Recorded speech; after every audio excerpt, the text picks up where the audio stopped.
For the past 7 months, Tigray has been under all-encompassing siege that left millions in dire need of humanitarian assistance.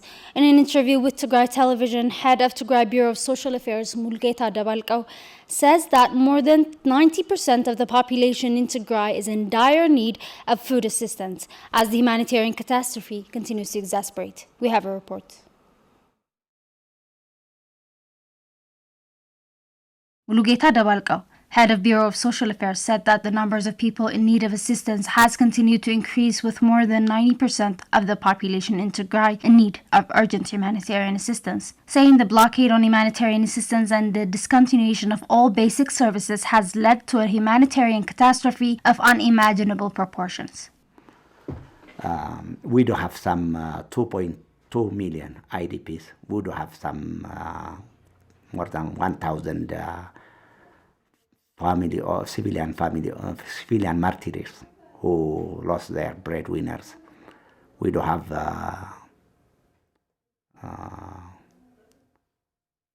many war victims. We do have gender-based violence survivors. So at household level, we do have some more than 1 million households who need direct support or immediate humanitarian assistance. I mean, in terms of family size, this 1 million household, more than 100 household, could be more than 6.5 million. So more than 90% of the population of Tigray is in need of humanitarian assistance. These 1 million people are not only needy humanitarian assistance, needy people for humanitarian assistance, but they are devoid or they don't have any shock absorber in time of even shock. So they don't have resilience capacity. They face protracted crisis. They are at risk. If you don't allow them humanitarian assistance, they don't have any shock absorber at hand. Mulugeta also emphasized that while humanitarian cargo coming in through UN Humanitarian Air Service, UNHAS, on behalf of the Red Cross were promising signs to the quantity of the humanitarian supplies are insignificant considering the magnitude of the humanitarian catastrophe in the regional state.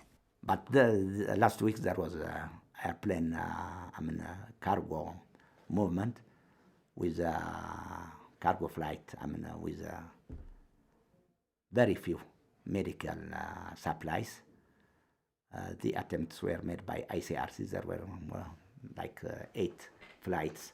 But there is also sabotage in the medical supplies with the flight. The airplanes are very small. A tourist airplane, which can pick some 5 to 4 quintals. They cannot carry even 7 people. Yeah. They don't have 7 seats. So their attempt, thanks to the ICRC for doing such effort. But if they continue, such activity with small cargo flight, it will not. It will not help the needy people, which suffers from medical shortage in all hospitals in Tigray. He also added that an effective humanitarian response would require a complete lift of the siege on Tigray, including access to fuel, telecommunication, and banking services. So even for those scarce medical equipment, we don't have fuel at place. Plan International does not have fuel at store. ICRC does not have fuel at store. So even though you get the few medical supplies at Mekelle, there is a problem to distribute even to either the nearby hospital at Mekelle. They don't have a single liter fuel, let alone to distribute to Aksum, to Shire. They don't have any fuel to distribute to either. So the international community should understand the situation and should act as soon as possible before Tigrayans perish from the planet. Mulugeta said the deliberate attack on food supplies and crops by Ethiopian, Eritrean and Amhara forces has devastated the community's ability to produce and purchase goods and services, leading to an overwhelming dependence on humanitarian assistance. In Tigray, since there was a deliberate looting by the invaders, no one is expected to contribute his own in time of shock. So the only expected institution or organ or body is the international humanitarian or the international community. But the international community, practically the international community is facing to support these needy people because of the blockage. So many people, millions are on the verge of, as a result of this situation, many people are at the verge of death because of famine, man-made famine.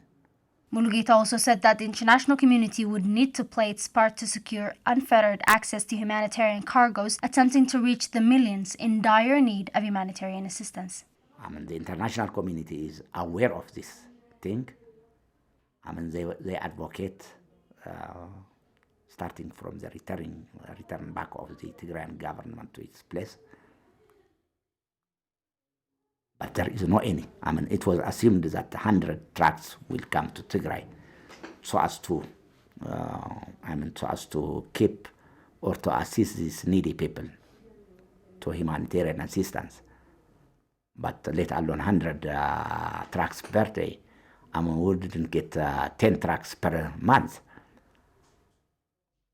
So far, the past 35 days, even 40, now it's 40 days, we didn't get any single truck for humanitarian assistance. This is the situation. The Addis government made sometimes some sabotage. When they send trucks with wheat, they will not send fuel. When they send fuel, they will not send cash.